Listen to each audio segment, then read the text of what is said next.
ममता बनर्जी ने अमित शाह को दी खुली धमकी, संबित पात्रा ने दिया मुंहतोड़ जवाब। संबित पात्रा का बड़ा आरोप, कहा टीएमसी के गुंडों ने 300 बीजेपी कार्यकर्ताओं का मर्डर करवाया। आज बंगाल के अंदर 300 से अधिक भाजपा के, भारतीय जनता पार्टी के कार्यकर्ता को मौत के घाट उतार दी गई। संबित पात्रा का बड़ा बयान, कहा ममता बनर्जी ने बंगाल को बर्बाद कर दिया है। Thanks to Mamata Banerjee and her goons. Mamata Banerjee और उनकी घुसपैठी आधारित तुष्टीकरण की राजनीति ने आज कहां बंगाल को लाके खड़ा किया है।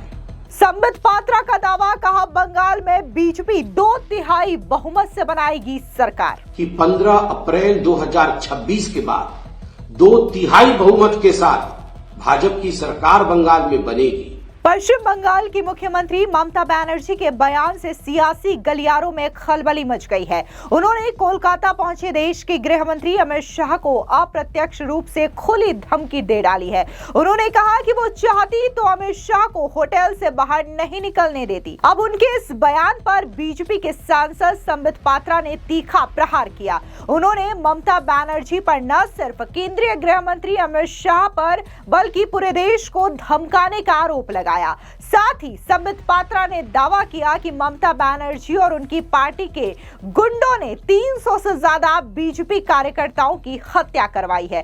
दरअसल आपको बता दें कि देश के गृह मंत्री अमित शाह 3 दिवसीय बंगाल दौरे पर पहुंचे हैं, जहां पर वो आने वाले विधानसभा चुनावों को लेकर के रणनीति बना रहे हैं। तो वहीं दूसरी ओर ममता बनर्जी गृह मंत्री अमित शाह के बंगाल दौरे को लेकर के पूरी तरीके से बौखलाई हुई हैं और इस दौरान उन्होंने ये कहा कि कैसे गृह मंत्री अमित शाह को वो चाहे तो होटल से निकलने नहीं देंगी। अब उनके इसी बयान को लेकर के सियासी बयानबाजी का सिलसिला तेज हो चुका है। बीजेपी के प्रवक्ता संबित पात्रा ने मुंहतोड़ जवाब देते हुए कहा कि ममता बनर्जी ने भारत के गृह मंत्री अमित शाह को धमकी दी है। ये पहली बार नहीं है जब बंगाल में ऐसा हुआ है।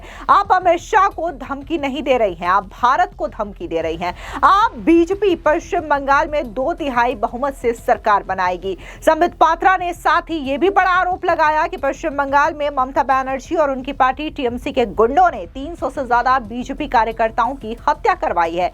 उन्हें चुनावी रोल से घुसपैठियों के नाम हटाए जाने से दिक्कत है। ममता बनर्जी ने पश्चिम बंगाल को बर्बाद कर दिया है। अब सुनिए क्या कुछ संबित पात्रा ने ममता सरकार पर वार करते हुए कहा। और कल एक प्रेस वार्ता में गृह मंत्री माननीय अमित शाह जी ने बड़े स्पष्टता के साथ बंगाल में जिस प्रकार से भ्रष्टाचार, अन्याय और विशेष करके जो घुसपैठियों को लेकर राजनीति हो रही है, उस विषय में आदरणीय अमित शाह जी ने अपने वक्तव्य को रखा है कि किस प्रकार ममता सरकार जमीन नहीं दे रही है वहां फेंसिंग के लिए, किस प्रकार घुसपैठियों के नाम कटने से, इलेक्टोरल रोल से ममता बनर्जी और उनके नेता बंगाल में परेशान हैं।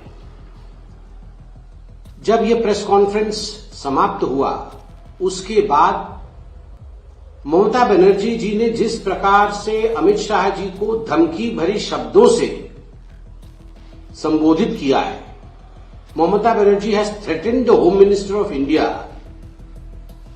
in the words which cannot even be thought of, यह भी हमने देखा। ममता बनर्जी जी का कहना कि आप तो होटल में छुप कर बैठे हैं, ये हम नहीं चाहते तो आप होटल के बाहर एक कदम भी नहीं रख सकते और आप भाग्यवान हैं कि हमने आपको होटल से बाहर निकलने दिया।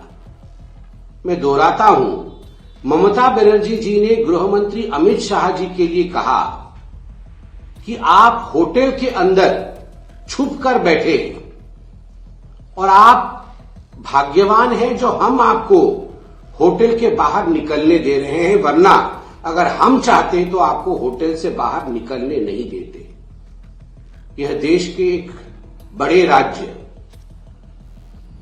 पश्चिम बंगाल की मुख्यमंत्री ममता बनर्जी के शब्द हैं अपने ही देश के गृह मंत्री अमित शाह जी के लिए।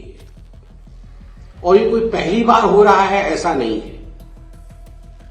आपको याद होगा कि जब पिछली बार चुनावों से पहले हमारे अध्यक्ष जी माननीय नड्डा जी बंगाल गए थे, उनके कैवलकेड पे किस प्रकार से हमला ममता बनर्जी जी ने कराया था, घुसपैठियों से कराया था, लाठी डंडे पत्थर से उनके ऊपर हमला करवाया था। किस प्रकार से आज बंगाल के अंदर 300 से अधिक भाजपा के, भारतीय जनता पार्टी के कार्यकर्ता को मौत के घाट उतार दी गई है, किसी को फांसी चढ़ा दी गई है तो किसी को काट काट के मार दिया गया है। More than 300 कार्यकर्ताज of Bharatiya Janata party have been killed in West Bengal by Mamata Banerjee and her goons of TMC. 3000 से अधिक भारतीय जनता पार्टी के कार्यकर्ता आज भी अपने घरों से बाहर रुके हुए हैं, वो अपने घर नहीं लौट पा रहे हैं, क्योंकि जिस प्रकार डेमोक्रेसी, लोकतंत्र का दमन बंगाल के अंदर हुआ है, उसका नतीजा है कि लोग आज भी अपने घर लौट नहीं पा रहे हैं। घुसपैठियों का नाम इलेक्टोरल रोल में कटता है। घुसपैठियों को बचाने के लिए ममता बनर्जी अपने ही देश के गृह मंत्री के लिए इस प्रकार के शब्दों का प्रयोग करती है, उनको धमकाती है, उनको कहती है हम आपको बंगाल की सड़कों पर उतरने नहीं देंगे। आप सोच के देखिए बंगाल कहां जा रहा है।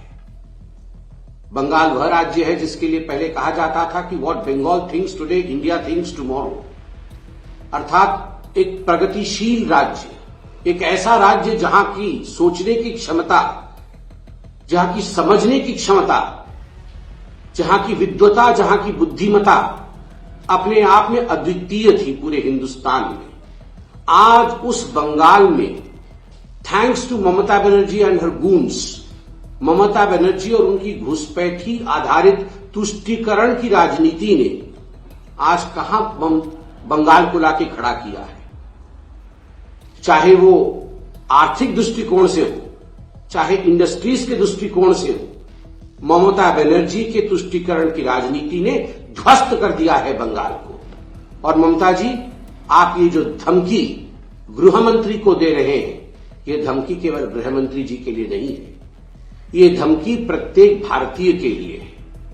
अगर आपको लगता है कि बंगाल में भारतवर्ष के गृह मंत्री को भी आप ललकार सकती है, भारतवर्ष के गृह मंत्री को भी आप रोक सकती है, उन्हें भी सड़क पर निकलने नहीं दे सकती है, तो आप सोचिए आप भारत को धमका रही हैं। बांग्लादेश से जो लोग घुस रहे हैं, रोहिंग्यानों के लिए आप आधार कार्ड बना रही हैं, बांग्लादेशियों के लिए आप पलक पावड़े बिछा करके स्वागत कर रही हैं। मैं तो मीडिया में देख रहा था टनल बनाए गए हैं किस प्रकार से उनको लाया जाए उसके टनल बनाए गए। आप बीएसएफ से भिड़ रही हैं, आप जमीन नहीं दे रही है वहां पर फेंसिंग होने के लिए, और देश के गृह मंत्री को धमका रही हैं। ये हिटलर शाही और तानाशाही नहीं तो क्या है। मगर ममता जी, आप याद रखिए, बंगाल अब नहीं सहेगा। बंगाल ने भी निर्णय लिया है कि 15 अप्रैल 2026 के बाद 2/3 बहुमत के साथ भाजपा की सरकार बंगाल में बनेगी। भाजपा की सरकार बनने के बाद चुन चुन करके, जैसे गृह मंत्री जी ने कहा, एक एक घुसपैठिए को बाहर निकाला जाएगा। बंगाल बंगालियों का है, हमारे भाइयों और बहनों का है, भारतीयों का है, घुसपैठियों का नहीं है। यह हमारे गृह मंत्री जी, माननीय प्रधानमंत्री जी के मार्गदर्शन में अवश्य करके दिखाएंगे, और ये धमकी देने का काम आप बंद करिए। बहुत बहुत धन्यवाद। दरअसल आपको बता दें कि साल 2026 के विधानसभा चुनावों से पहले राज्य में राजनीतिक लड़ाई तेज होने के साथ ही केंद्रीय गृह मंत्री अमित शाह और पश्चिम बंगाल की मुख्यमंत्री ममता बनर्जी ने मंगलवार को एक दूसरे पर तीखे प्रहार बोले। अमित शाह ने ममता बनर्जी के नेतृत्व वाली टीएमसी सरकार पर जोरदार हमला बोलते हुए कहा कि पिछले 14 सालों से डर और भ्रष्टाचार राज्य की पहचान बन गए हैं। साथ ही उन्होंने राज्य में अवैध प्रवासियों की कथित घुसपैठ पर उनके रुख पर सवाल भी उठाया। अमित शाह ने एक प्रेस कॉन्फ्रेंस को संबोधित करते हुए कहा कि राज्य में ममता सरकार के नेतृत्व वाली टीएमसी में भ्रष्टाचार के कारण पश्चिम बंगाल में विकास रुका हुआ है। मोदी सरकार द्वारा शुरू की गई सभी लाभकारी योजनाएं यहां टोल सिंडिकेट का शिकार हो गई हैं। साथ ही अमित शाह ने कहा कि 15 अप्रैल 2026 के बाद जब पश्चिम बंगाल में बीजेपी की सरकार बनेगी तो हम बंगाल की विरासत और संस्कृति को फिर से जीवित करेंगे। यह बंग भूमि हमारे लिए बहुत महत्वपूर्ण है क्योंकि बीजेपी का गठन डॉक्टर श्यामा प्रसाद मुखर्जी ने किया था, जो यहाँ के एक बड़े नेता थे। बता दें कि ममता बनर्जी ने अमित शाह के बयानों पर कड़ी प्रतिक्रिया देते हुए बीजेपी नेताओं की तुलना